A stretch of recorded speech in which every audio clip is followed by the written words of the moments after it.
1 Samuel chapter 25. Samuel died, and all Israel gathered themselves together and mourned for him, and buried him at his house at Ramah. Then David arose and went down to the wilderness of Paran. There was a man in Maon whose possessions were in Carmel, and the man was very great. He had 3,000 sheep and 1,000 goats, and he was shearing his sheep in Carmel. Now the name of the man was Nabal, and the name of his wife was Abigail. This woman was intelligent and had a beautiful face, but the man was surly and evil in his doings. He was of the house of Caleb. David heard in the wilderness that Nabal was shearing his sheep. David sent 10 young men, and David said to the young men, "Go up to Carmel, and go to Nabal, and greet him in my name. Tell him, 'Long life to you, peace be to you, peace be to your house, peace be to all that you have. Now I have heard that you have shearers.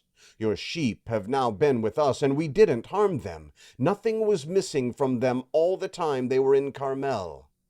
Ask your young men, and they will tell you.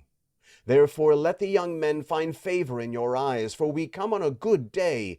Please give whatever comes to your hand to your servants and to your son David.' When David's young men came, they spoke to Nabal all those words in the name of David, and waited. Nabal answered David's servants and said, 'Who is David? Who is the son of Jesse? There are many servants who break away from their masters these days. Shall I then take my bread, my water, and my meat that I have killed for my shearers, and give it to men who I don't know where they come from?' So David's young men turned on their way and went back, and came and told him all these words. David said to his men, 'Every man put on his sword.' Every man put on his sword. David also put on his sword. About 400 men followed David, and 200 stayed by the baggage. But one of the young men told Abigail, Nabal's wife, saying, 'Behold, David sent messengers out of the wilderness to greet our master, and he insulted them. But the men were very good to us, and we were not harmed, and we didn't miss anything as long as we went with them when we were in the fields. They were a wall to us both by night and by day, all the while we were with them keeping the sheep. Now therefore know and consider what you will do, for evil is determined against our master and against all his house, for he is such a worthless fellow that one can't speak to him.' Then Abigail hurried and took 200 loaves of bread, 2 containers of wine, 5 sheep ready dressed, 5 seahs of parched grain, 100 clusters of raisins, and 200 cakes of figs, and laid them on donkeys. She said to her young men, 'Go on before me. Behold, I am coming after you.' But she didn't tell her husband Nabal. As she rode on her donkey and came down hidden by the mountain, behold, David and his men came towards her, and she met them. Now David had said, 'Surely in vain I have kept all that this fellow has in the wilderness, so that nothing was missed of all that pertained to him. He has returned me evil for good. God do so to the enemies of David, and more also, if I leave all that belongs to him by the morning light, so much as one who urinates on a wall.' When Abigail saw David, she hurried and got off her donkey, and fell before David on her face, and bowed herself to the ground. She fell at his feet and said, 'On me, my lord, on me the blame. Please let your servant speak in your ears. Hear the words of your servant. Please don't let my lord pay attention to this worthless fellow Nabal, for as his name is, so is he. Nabal is his name, and folly is with him. But I, your servant, didn't see my lord's young men whom you sent. Now therefore, my lord, as the Lord lives and as your soul lives, since the Lord has withheld you from blood guiltiness and from avenging yourself with your own hand, now therefore let your enemies and those who seek evil to my lord be as Nabal. Now this present which your servant has brought to my lord, let it be given to the young men who follow my lord. Please forgive the trespass of your servant. For the Lord will certainly make my lord a sure house, because my lord fights the Lord's battles. Evil will not be found in you all your days. Though men may rise up to pursue you and seek your soul, yet the soul of my lord will be bound in the bundle of life with the Lord your God. He will sling out the souls of your enemies as from a sling's pocket.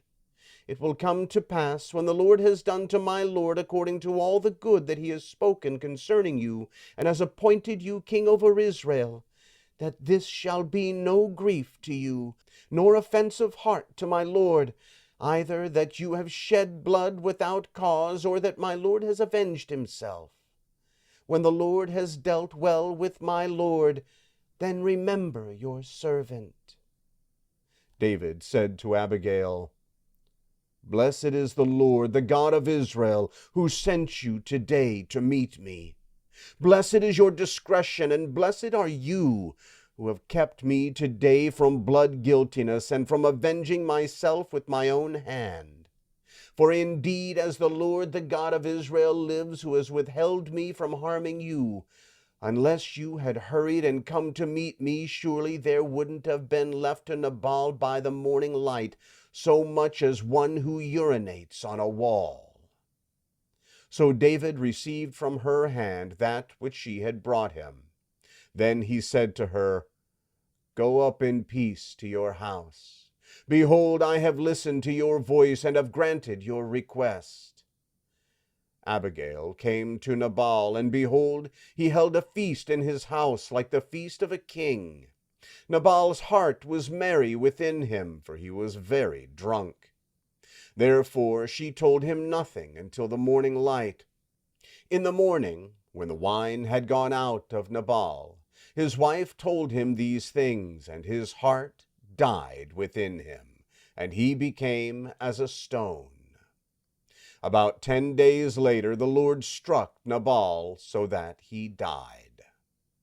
When David heard that Nabal was dead, he said, Blessed is the Lord, who has pleaded the cause of my reproach from the hand of Nabal, and has kept back his servant from evil. The Lord has returned the evil doing of Nabal on his own head. David sent and spoke concerning Abigail, to take her to himself as wife. When David's servants had come to Abigail to Carmel, they spoke to her, saying, David has sent us to you, to take you to him as wife.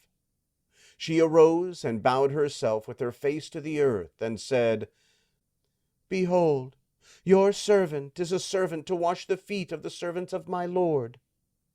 Abigail hurriedly arose and rode on a donkey with her 5 maids who followed her, and she went after the messengers of David and became his wife.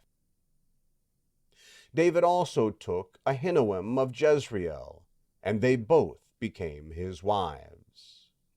Now Saul had given Michal his daughter, David's wife, to Palti the son of Laish, who was of Galim.